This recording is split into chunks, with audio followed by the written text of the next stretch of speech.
La violencia se desborda sobre candidatos y políticos en México. De 2015 a mayo de este 2018, el incremento en asesinatos de políticos es del 370%. En lo que va del proceso electoral de este año, se han registrado 94 asesinatos de políticos, entre alcaldes, candidatos, aspirantes a un cargo, entre otros, lo que representa un número de 74 homicidios en comparación de los comicios de 2015, en los que se contabilizaron 20 decesos. El cáncer de la corrupción e impunidad en todas las esferas de gobierno de este país ha despedazado las instituciones, siendo la misma Procuraduría General de la República y Gobernación claros ejemplos de esto. Ambas dejaron de proporcionar a la ciudadanía y organizaciones no gubernamentales las estadísticas oficiales de la violencia desde 2014. Estados como Guerrero se encuentran prácticamente en una especie de guerra interna, siendo las comunidades serranas donde la aplicación de la ley se da por parte del grupo criminal que tiene el control de la plaza. El fenómeno de asesinatos de políticos y aspirantes a cargos públicos se da a todo lo largo y ancho del país. El miedo ha causado que por lo menos 90 candidatos a cargos locales abandonaran la contienda electoral y con ello salvar la vida. Lo preocupante es que al no existir estadísticas oficiales de esta lamentable situación, muchos de los cargos que ocuparán después del 1 de julio, presidentes municipales, síndicos y regidores principalmente, estarán sin duda operando para el grupo criminal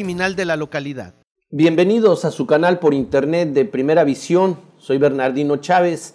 Les damos la bienvenida desde Culiacán, Sinaloa, acá en el noroeste del país.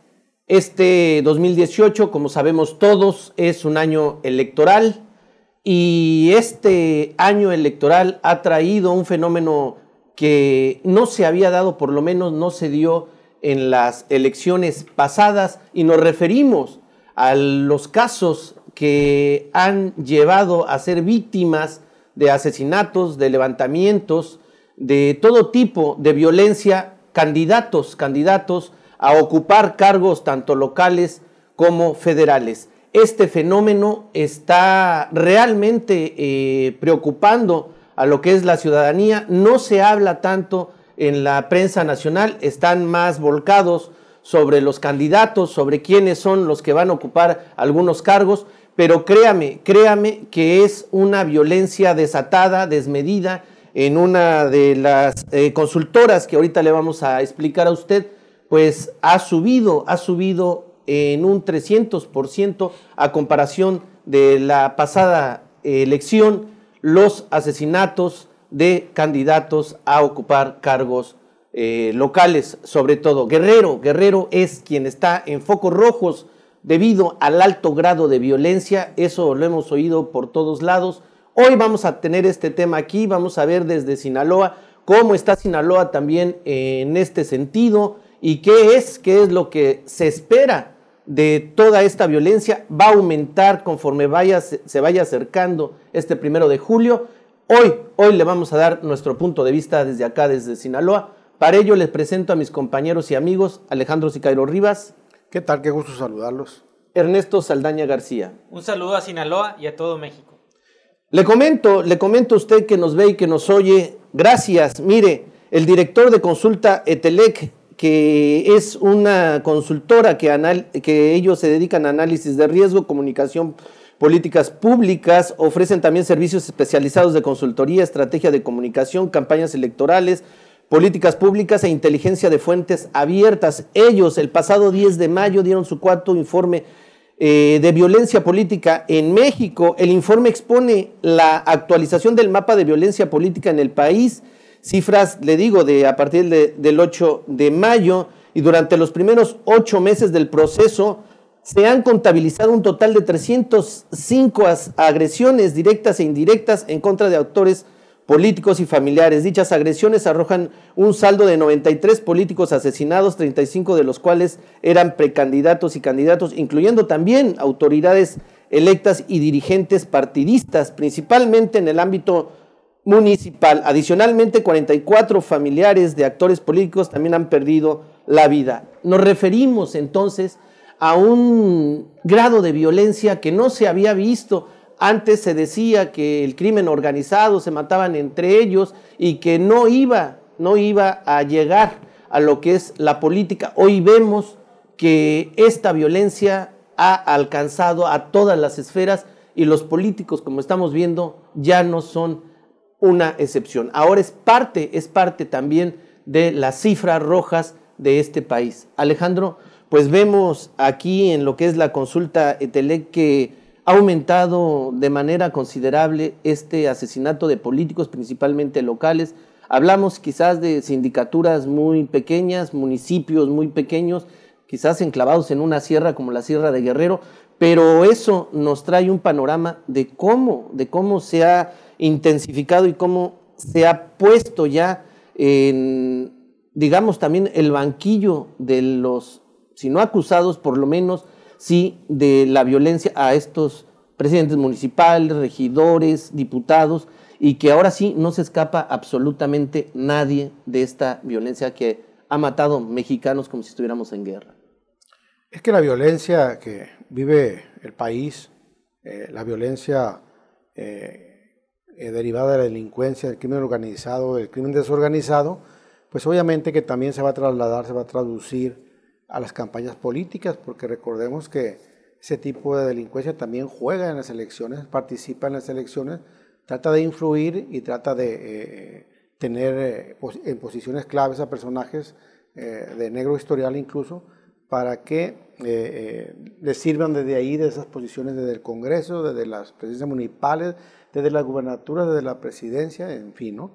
Entonces, no es nada extraño que se esté aumentando el número de delitos políticos o delitos que afectan a personas que están en busca de cargos de elección popular.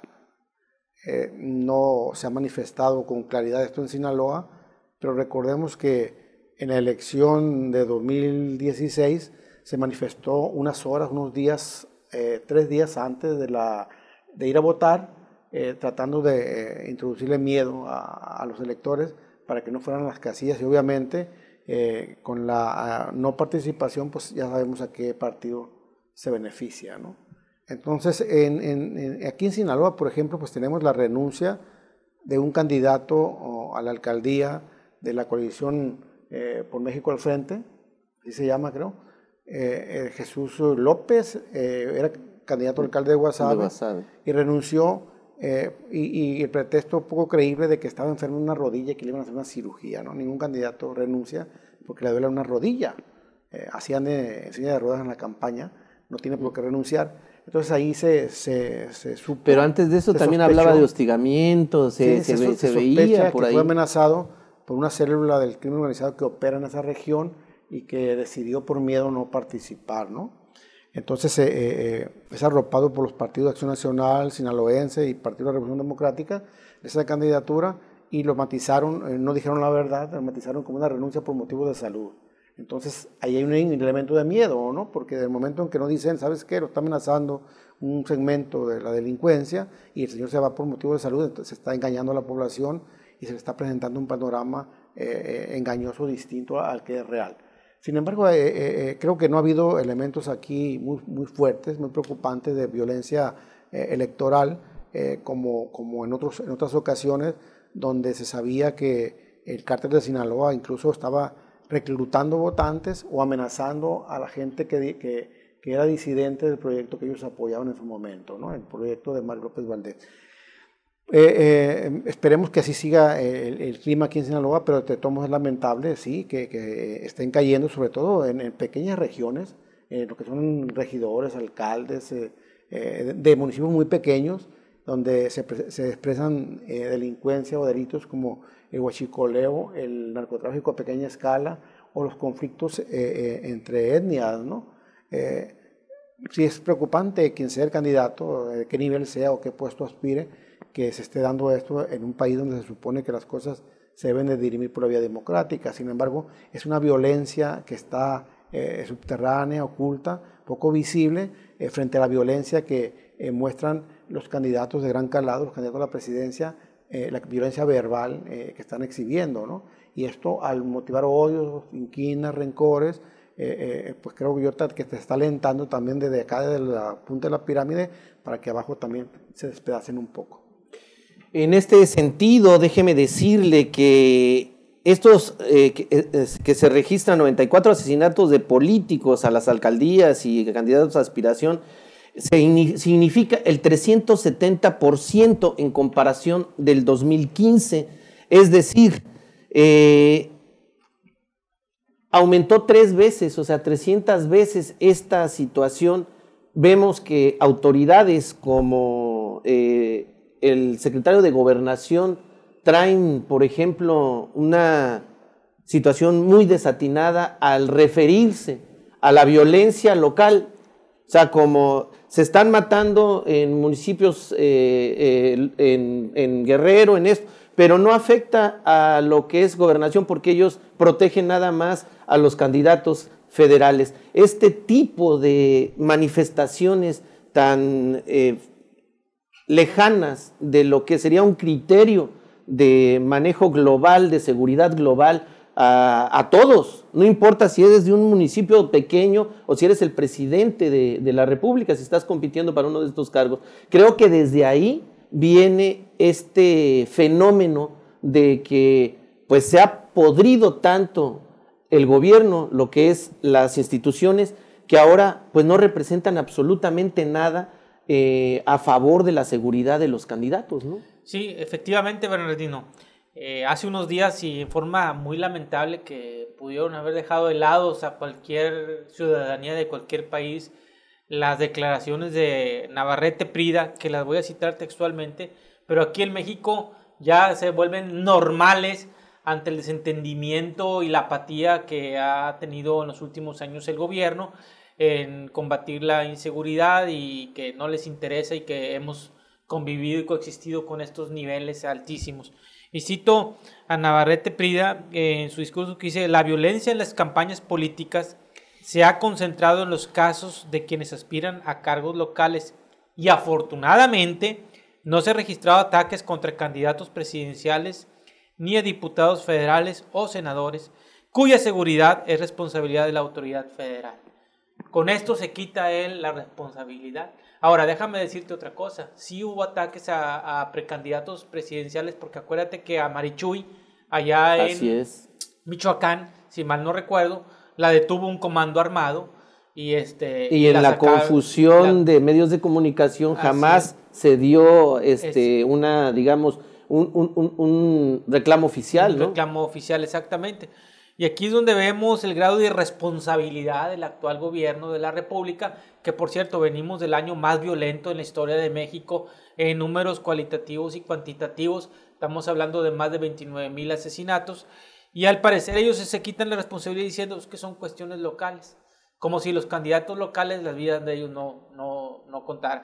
Aquí traigo una cronología, una crónica de cómo fueron avanzando los asesinatos, que primero marcaban 33, luego 63, luego 74, luego 93, luego 94, y esos contabilizados hasta la semana pasada, que salió esta encuesta de Entrelec, que por cierto es la mejor referencia que tenemos en el país, porque ni la Secretaría de Gobernación ni la Secretaría de Seguridad Pública dan cifras oficiales. Y eso lo empezaron a dar desde 2014, empezaron desde el 2014. a detener toda esta información. Y aquí tenemos, pues ningún partido se salva realmente, son 13 del PRI, 10 del PRD. Aunque déjame decirte que según el mismo análisis de esta consultora, dice que los dos focos en los partidos, uno es del PRI y otro es Morena, son los que más. Incluso aquí dice, los partidos con el mayor número de políticos agredidos es el PRI, que registra más de 80, y le sigue Morena con 59. Esto es en los lugares donde ellos no tienen el poder. O sea, ellos no están gobernando y son oposición. A eso se refiere en el grado de violencia, ¿no? Que los que están de opositores son a los que están, pues de alguna manera, violentando, porque ya hay un poder ahí, un poder fáctico, un poder político que no quiere compartir estas bonanzas que deja el cargo público, ¿no? Y bueno, ya los casos específicos no quiero totalizar, pero sí se puede generalizar que aquí hay de todo tipo de casos, porque los partidos en realidad no se blindaron. Hay todo clase de candidatos. Acuérdate, aquí muy sonado en Sinaloa el caso Lucero. Hay algunos incluso ligados no ahorita, sino de años por los medios locales al narcotráfico. Hay quienes están ligados a los huachicoleros, hay quienes están incluso ligados a bandas de robacarros y de secuestradores, y hay quienes no están ligados a nada y son, obviamente, la gran mayoría son personas de buena fe que desgraciadamente trastocan intereses que están ahí, intereses locales. Y déjame decirte en eso que acabas de comentar, porque yo creo que es importante, Alejandro, toda esta maraña de enredos entre familiares que han agarrado con las manos en la masa de hermanos de diputados, de hermanos de políticos que han tenido puestos muy importantes, ¿no? Y que siguen en la política y que traen ese halo de complicidad, o por lo menos sus familias han estado inmersas en algunas detenciones con algunos criminales. Así es, efectivamente, mira, por decir, te voy a poner un ejemplo. Aquí la familia de los Castañeda Verduzco, que son hermanos del alcalde, se manejan como una especie de clan. A donde va uno, los otros que después quedan acomodados. Eso es por poner un ejemplo entre muchas otras cosas que están sucediendo. No solamente son los 93 asesinatos, sino todos los hostigamientos, todas las agresiones que incluso por parte de la población y todo lo que no se reporta de amenazas que no se dice. Y aparte, todos la familia extendida que, como si fueran ellos los que fueran a ganar las alcaldías, las diputaciones y las regidurías, empiezan a manejarse como una maquinaria de venta de favores, y al final de cuentas ocurre lo que ha pasado. Aquí ya tuvimos, lamentablemente, acuérdate que mataron no voy a juzgar, pero sí el hecho está que mataron al hermano de un candidato que ahorita va para la senaduría, que es Héctor Melesio Cuen, y se manejan múltiples versiones y nunca se aclaró realmente el móvil del asesinato, porque se obtuvo la confesión y ya está todo eso tipificado bajo tortura. No, y hubo todo tipo de malos manejos en el expediente y todo esto. El caso también del Güero Ibarra, que fue secretario de Turismo con Aguilar y que ahora su sobrino, que era mano derecha del Güero Ibarra, Jesús Ibarra, es uno de los diputados y ahorita está reeligiéndose como diputado local. Es decir, Alejandro, en todo esto que antes no se destapaba, o por lo menos no había tanta información acerca de esto, estaba más oculto. Todo esto que ha venido de la corrupción, el tamaño de descaro en la corrupción, en la impunidad, ha hecho que ahora sí toda esta cloaca se desborde y vemos los intereses entre el crimen organizado, que todo mundo dice que es uno y es otro, los políticos que siempre han estado ahí metidos en las mafias, y ahora los intereses parece ser que ya no son diferentes. O sea, ya el mismo interés para un político que un narco, que un guachicolero, que un secuestrador, parece ser que es exactamente lo mismo. A eso hemos llegado en este país, Alejandro, a ver el poder del crimen organizado metido en todas las esferas políticas y económicas de este país. Es que, mira, históricamente ha jugado, ¿no? La delincuencia, la alta delincuencia, ha jugado de diferentes formas, ha competido en las elecciones con sus propios candidatos, si es que no son ellos mismos los candidatos a veces, pero hay muchos antecedentes ya de ese híbrido de la narcopolítica que tan caro le ha salido a México en cuanto a pérdida de vidas, en cuanto a adicciones, en cuanto a un chorro de cosas que se han sacrificado en este país, ¿no? Es obvio que siguen jugando, no se han retirado, y en este proceso electoral van a participar, obviamente que van a participar.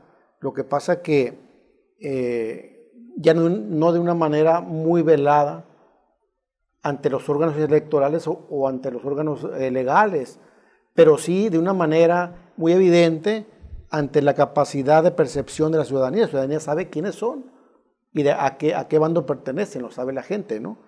Sin embargo, lo más grave es que lo estamos normalizando. Así es. Eso yo creo que es lo más grave, ¿no? Que lo estamos viendo ya como algo normal y como una cuota o una tajada del pastel que les pertenece a estos grupos criminales, ya por tradición o por derecho, no sé.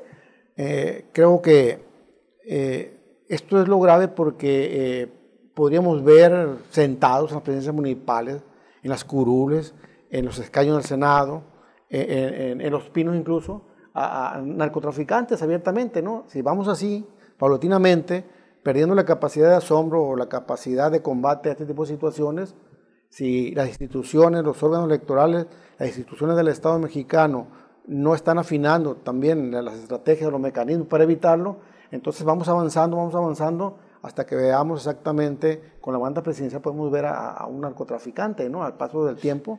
Creo que... Como Pablo Escobar, así que quería es. hacer eso. Pero Pablo Escobar, al meterse a la política, ahí sí fue en lo único que le tronó. Como no han ido esos sí son dibujando mafiosos y no otra las cosa. series de Netflix o las series ya, ¿no?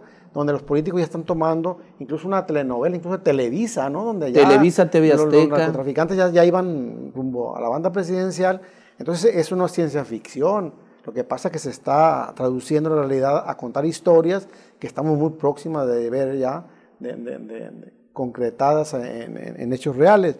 Entonces me preocupa mucho que no nos estemos preocupando por esto y que lo estemos dando como parte de la vida rutinaria de un país o de un Sinaloa, donde ya pagamos grandes consecuencias, miles de muertos, de gente inocente entre estos, y como que no nos preocupa, ¿no? Y como tú dijiste, como se está normalizando, ahora le tocan a los políticos, pues ya les tocó a los maestros, ya les tocó a estos, a otros, a los estudiantes, ahora le toca a los políticos, pero estamos viendo, Alejandro, que... Y continúan las reuniones secretas, ¿no? Así es. Nosotros no nos enteramos, pero continúan las reuniones secretas donde se decide, tú vas por este distrito, tú vas por esta regiduría, así tú vas por esta sindicatura, incluso por así la sindicatura. Así es, a lo que me refiero, a lo que ahorita me refiero es, por ejemplo, toda la atención está en quién va a ser presidente, que si es este, que si es aquel, y todo abajo se está pudriendo y arriba es lo más interesante, o lo que se supondría es lo que va a cambiar al país, ¿no?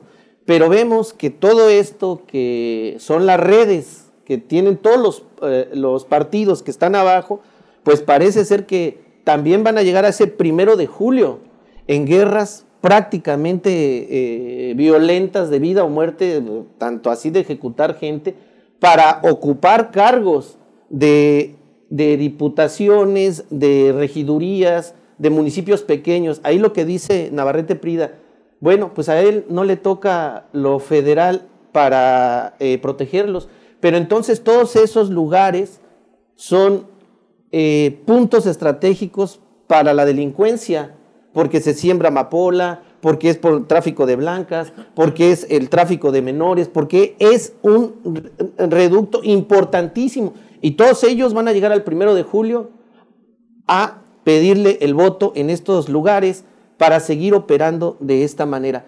Gane quien gane.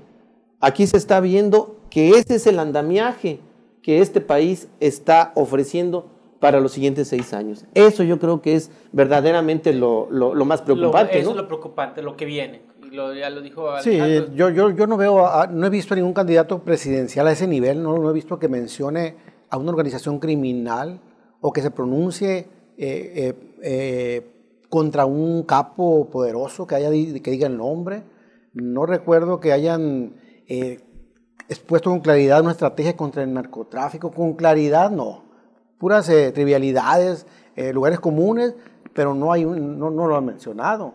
Entonces ese gran enemigo que se supone que está combatiendo el ejército en las calles, ahora metido a la tarea de seguridad pública, no está en las intenciones ni en el discurso de los candidatos presidenciales, por ejemplo. Y que de repente es al que le achacan miles y miles de muertos y que pues no está en las agendas. Pero sí les temen, porque acabo yo de ver, y hablando de Jesús Ibarra, el que su tío lo mataron, me tocó ver hace un par de horas, por la calle Obregón, frente al parquecito de Tierra Blanca. Para la gente que no es de Culiacán, la calle Obregón es la calle principal que va a dar al centro antiguo de la ciudad, haciendo campaña al candidato del PRI, que era el alcalde, a Jesús Valdés Palazuelos, con este muchacho, con Jesús Ibarra, rodeados de 2 guaruras con pistolas. Entonces ahí estaban ellos muy sonrientes, muy quitados de la pena, abrazando, apapachando, besando, y etcétera, etcétera, etcétera. Pero luego ves a los 2 guaruras a los lados Entonces dices tú, bueno, o sea, es el municipio que él está entregando y el municipio que quiere recuperar. Y ahí está rodeado de 2 personas empistoladas con este muchacho que va de candidato a la diputación por el distrito del centro de la ciudad. Entonces dices tú, pues no está tan bien la cosa, lo están admitiendo, no lo dicen de la boca para afuera, pero me lo están diciendo en el lenguaje no verbal, ahí está el asunto. Entonces sí tienen miedo. Ahorita están matando candidatos en los pueblos, en las sindicaturas, en las sierras. Ya le perdieron el miedo a eso. Así es, eso es. Como dices, ya se normalizó esa situación. Lo que sigue es que vayan con los grandes de las ciudades, que candidatos a diputados federales, a senadores, todo, porque también le van a perder el miedo, porque esto va increciendo. Es lo que hay una estrategia para frenarlo. Así es lo que decíamos en algún otro programa, que al principio se hablaba de que se mataban entre ellos, la corrupción creció de manera desproporcionada, como lo vimos ahora con Peña Nieto, la violencia se recrudeció y ahora los empresarios que dicen, no, pues es que hay que hacer esto, que no llegue aquel, que no llegue este, y ellos se sienten como que ellos nunca van a tener el grado de violencia que ya tienen otras esferas. Si sigue esto creciendo, todos en este país van a sufrir lamentablemente este tipo de violencia, porque parece ser que nadie está fuera de las garras de la corrupción. De alguna manera este flagelo llega a empresas, llega a escuelas, llega a todos lados. Sí, el que no está coludido trastoca intereses. Así Entonces, es. por los 2 lados estás amenazado. Alejandro, la narcopolítica se ha convertido en un campo minado, ¿no? Para todos los sectores, para todo el mundo, para todo ciudadano, donde tú tienes que ir con tientos, con cuidado, y que te imprime un miedo tremendo. Por eso nos está hablando los académicos, los investigadores, los políticos, los periodistas. No estamos hablando de narcopolítica, porque ya sabemos el costo que sobreviene a ello, ¿no? Sin embargo, yo creo que hay una manera de combatirlo, de expresarlo, y es exactamente en ese momento íntimo al que se ha referido últimamente mucho el candidato del PRI, ese momento íntimo cuando tú vas a la casilla y te encierras ahí en una mampara y ahí decides, ¿no? Creo que esa es la manera mejor en que puedes combatirlo sin correr riesgos. Ahí nadie va a saber si votaste contra el narcopolítico o si votaste por la narcopolítica, ¿no? Te digo, es peligroso en este país que está causando graves estragos la narcopolítica, ni siquiera puedes hablar de ello. No puedes hablar de ello y sí pero sí lo puedes decidir, expresarte en ese momento en que tú estás solo con una boleta y decidir, a ver, voy a analizar y ojalá que encuentres alguna opción, ¿no? Por la que puedas votar para que no, para marcarle el alto a este sistema peligroso en donde ya no hay límites entre los políticos y el narcotráfico. ¿Cuál sería tu punto de vista final, Ernesto? Finalmente acaba de decirlo Alejandro, la participación ciudadana es la mejor arma, que obviamente no es una arma a corto plazo, es un arma a largo plazo en el cual vas a ir cambiando las sinergias ya de autodestructivas que lleva México para cambiarlas por sinergias constructivas. Y la otra cuestión de la participación ciudadana no solamente es limitarse al voto, sino estar al pendiente de lo que hacen las instituciones. En este caso, tanto el Instituto Nacional Electoral como los institutos estatales no blindaron realmente a los partidos políticos, no los están vigilando correctamente, y lo que tenemos que hacer es estar nosotros como ciudadanos participando, pidiendo cuentas, pidiendo transparencia, porque entre más se transparente esto, más se haga a la luz pública las maniobras, tarde que temprano se van a ir cambiando las formas de pensar hasta que las mismas instituciones se vayan autocorrigiendo, ¿verdad? No hay una solución a corto plazo, pero con participación ciudadana sí hay una solución a mediano y a largo plazo. ¿Tu comentario final, Alejandro? En ese sentido, ¿no? Yo creo que hay que cambiar las cosas, no nada más hay que mencionarlas y enumerar los muertos y decir que ya sabemos. No, pues sí, ya sabemos, no basta con decir que ya sabemos. Es necesario que aparte de saber, incidamos para que las cosas cambien. Y la manera, como dice, más pacífica, como dice Ernesto Saldaña, sin armas que vomiten fuego, plomo, sin armas que aniquilen, pues es el voto, ¿no? El voto es cerrarles el paso, cerrarles el camino y ¿sabes qué? Yo, ciudadano, no te voy a dejar que pases narcopolítico. siguiente conclusión. Estamos llegando al final de este programa. Creo que ya no se distingue el límite entre la política y el narco, entre la política y los guachicoleros, entre la política y el tráfico de todo tipo, como de influencias. Y también creo que está en el poder de todos nosotros hacer un cambio en este país. Es difícil porque si las instituciones que se encargan de legalizar esos cambios vemos que se están pudriendo desde adentro, pues tenemos esa sensación de que hagamos lo que hagamos, esto va a seguir igual, pero lo tenemos que hacer porque no nos queda de otra. Hay que entregarle a nuestros hijos y a nuestros nietos un país mejor al que nuestros padres nos dieron en este periodo que cambia el grupo en el poder. Hay que hacerlo, que se cambie por nosotros, por el voto de nosotros. Gracias por acompañarnos, nos vemos en una próxima ocasión. Les repito, allá abajo hay un cintillo con lo que usted nos dio su punto de vista. Por favor, haga uso de su punto de vista para que nosotros sepamos qué es lo que piensa. Gracias, nos vemos en una próxima ocasión. Hasta entonces, hasta siempre.